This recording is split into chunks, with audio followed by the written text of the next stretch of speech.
കാരണം ഒന്നും പ്രത്യേകിച്ച് വേണ്ട. നമ്മുടെ വഴലൊക്കെ കേൾക്കാൻ വരുന്നൊരു ചങ്ങാതിയുണ്ട്. ഓൻ പറഞ്ഞു, ഉസ്താദ് എൻ്റെ ഭാര്യയുടെ സഹോദരൻ്റെ കല്യാണമാണ്, നിങ്ങളൊന്ന് വരണം. എനിക്ക് പോകാൻ പറ്റിയില്ല. കുറേ നാൾ കഴിഞ്ഞപ്പോൾ ഞാൻ ഇവനെ കണ്ടപ്പോൾ കല്യാണത്തിന് പങ്കെടുക്കാത്തതിൻ്റെ സങ്കടം കാരണം ഞാൻ പറഞ്ഞു, എടാ അന്ന് വരാനെന്നൊക്കെ പറ്റിയില്ല, സുഖമാണോ?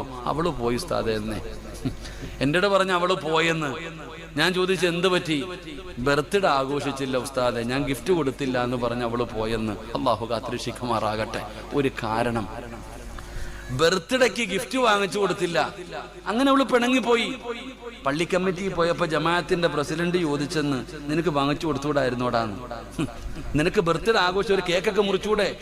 ഒരു കേക്കെങ്കിലും. ഓനത്ര വിവരമേ ഉള്ളൂ. അള്ളാഹു കാത്തിരക്ഷിക്കുമാറാകട്ടെ. അതങ്ങനെ എന്ത് വിവരമുണ്ട്? ഓരോ മനുഷ്യന്മാരുടെ ആരുടെ മസല ചോദിക്കേണ്ടത് എപ്പോഴും ആലിമിനോടാ, ജാഹിലിനോട് ചോദിച്ചിട്ട് കാര്യമൊന്നുമില്ല. ഓൻ അത്രയ്ക്കൊക്കെ ഉള്ളൂ. ഞാൻ പറഞ്ഞത് മസലയുടെ വിഷയം. അപ്പൊ